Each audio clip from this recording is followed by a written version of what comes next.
Ayan guys, yan ay nahugasan ko na.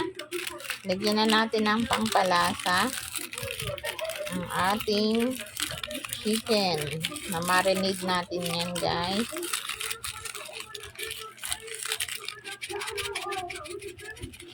Then, paminta at konting toyo.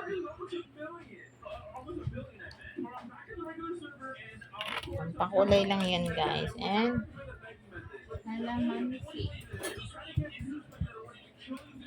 Kalamansi guys.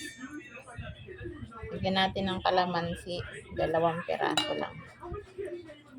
And then, konting asin.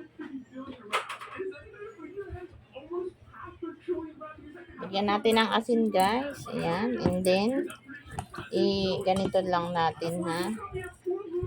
Hindi na po ako nag-gloves kasi ito naman po ay malinis naman po ang kamay ko guys.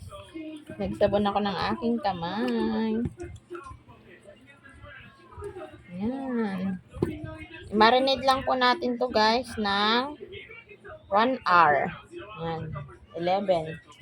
Tapos mamaya ay sasalang natin yan sa turbo.